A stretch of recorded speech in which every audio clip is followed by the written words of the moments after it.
What's going on, everybody? It's Andy here with Bliss Brick Studios, back with another video here in 2021. And as you guys can see, we are in the new studio. So lots of exciting things today that I wanted to talk to you about. I wanted to show you around this space just a little bit and tell you a little bit about what we've got going on. And as you probably saw in the thumbnail, the biggest news is we are starting a Lego City here on the channel for the first time, which is super, super exciting. So we had a wonderful winter holiday. I hope you guys all are staying safe and healthy and creative these days.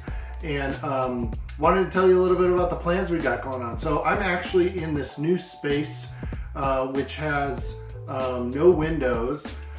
It's a space in our house that used to be kind of a storage room, and we've moved some of the things out to the garage and figured out that if we set up the city in a correct way, we could store things under the tables. And anyway, the point is we have this brand new space that we're really excited about. We had 2 long drives to see our family over the holidays and just got talking about stuff, and the kids got really excited about it, so we decided we're going to start a Lego City.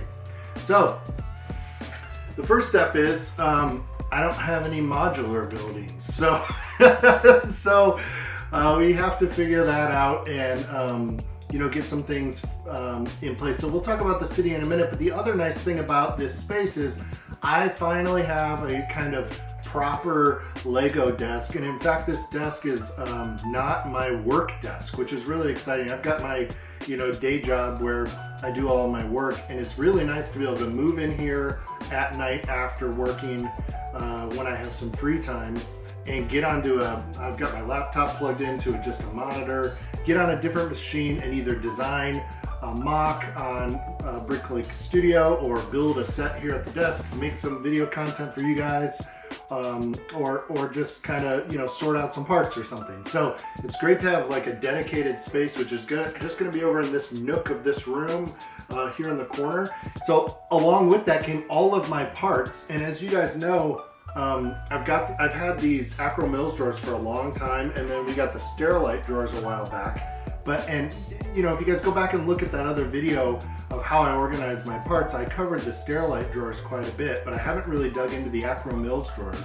And for the first time in forever, as a dad of a 3.5-year-old who's seen Frozen a million times, I can now reach these drawers right here and without having to move around, which makes building a lot faster, makes sorting a lot faster, and just in general it's been really great. So I thought maybe I'd make a separate video walking you guys through this whole storage system and how I organize my parts, how I handle things. But I'm really excited for some future things for the studio. We've of course got the lights recently, we've got a new camera, and I'm going to be picking up a new microphone to get you guys a little bit better audio quality on these videos moving forward, which I'm looking forward to.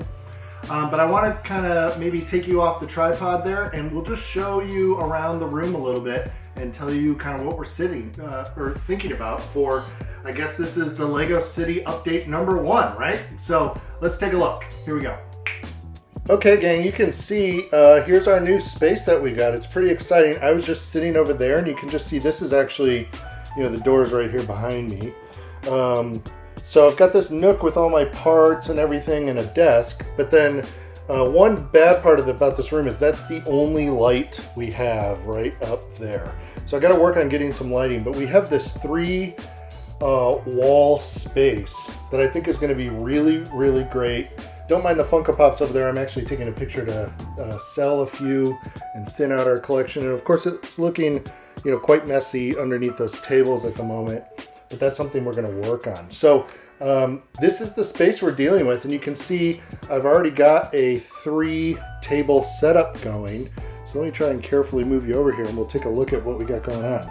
So over here we've got an IKEA table, one of my build tables that used to be in the old studio, and you can see I've kind of outlined some plates down the middle up there, and I actually have the Harry Potter Diagon Alley set. You can, sorry about the horrible shadows, but you can kind of see what we've got going here and how much space that would take. So the idea is to have a train running across the front, and then we're gonna put the road down the middle, and then in the back we'll have the modulars, and those will, along with the roads, be raised up so that the train can run underneath.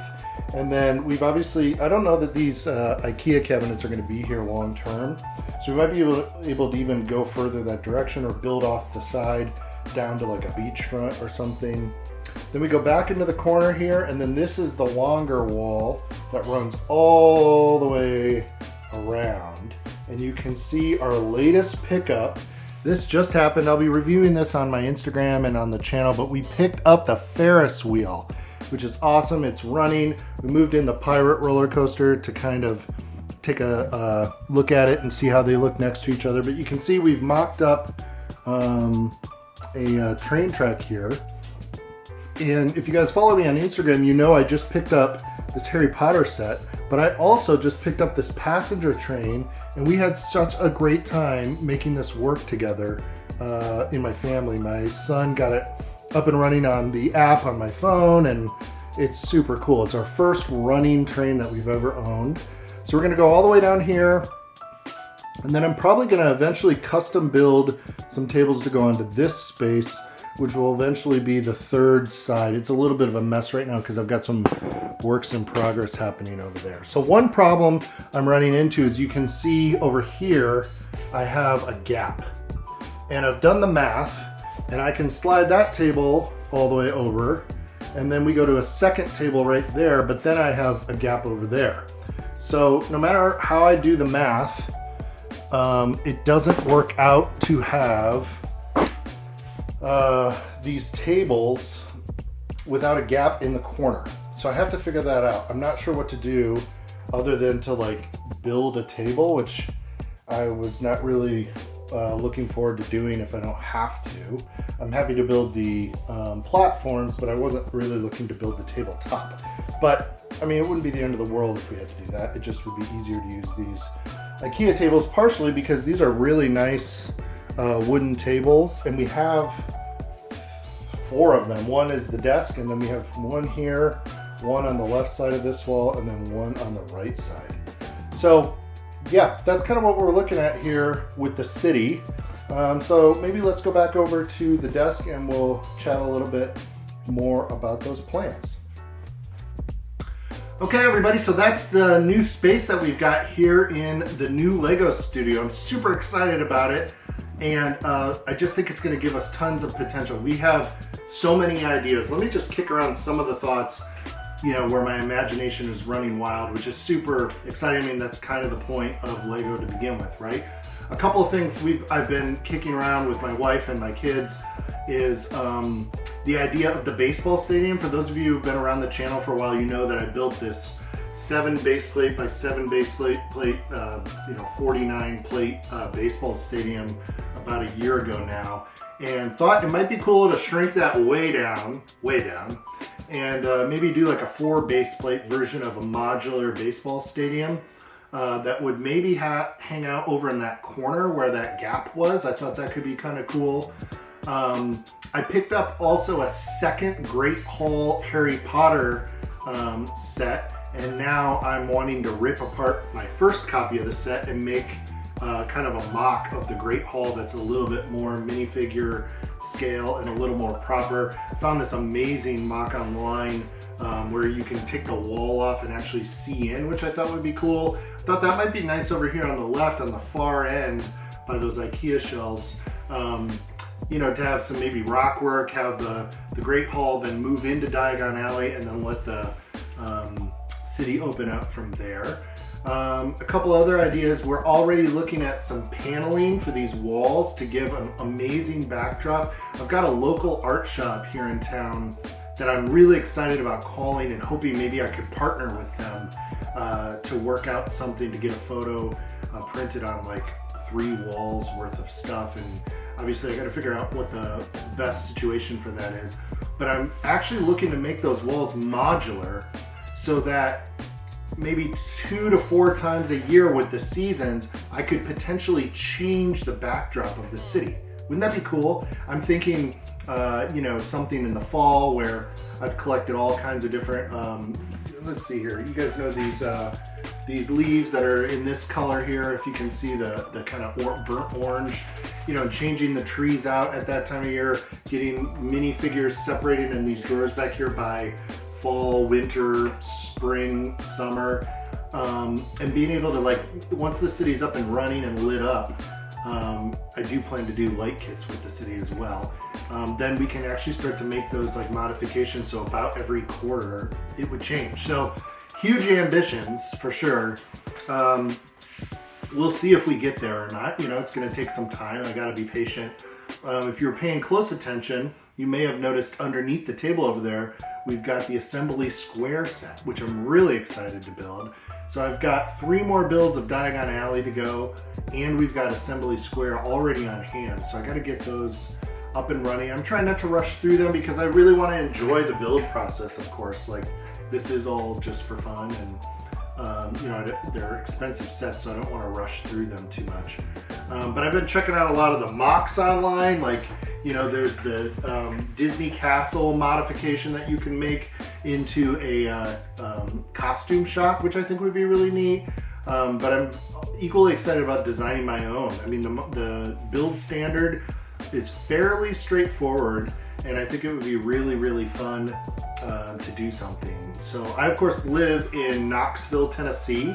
So I've also been thinking about maybe doing some custom stuff that's local to our area. We have an amazing theater on our main strip downtown called the Tennessee Theater, and it has this awesome lit up display outside that I would love to build and design and put on a theater mock. We also, across the street, have a theater called the Bijou Theater that's really great. It's got this awesome mural on the side and like kind of the classic marquee. So I've thought about doing something like that. One of our famous landmarks in town is this big golden dome from the World's Fair decades ago that I thought might be a cool facade in the background. So there's just like tons and tons of ideas. Of course, we want to get the trains going, and I'm really into digital tech stuff, so I'm thinking it'd be really cool to figure out, you know, how to get it all automated onto a phone and all that kind of stuff. So some exciting things coming up here on the channel. I'm going to try to give you guys an update at least once a month. I'd like to do it more often, but I just want to make sure that each update is substantial enough. And I've also got some other things in the works for both the YouTube channel here and over on my Instagram. So if you're not following on Instagram, please jump over there.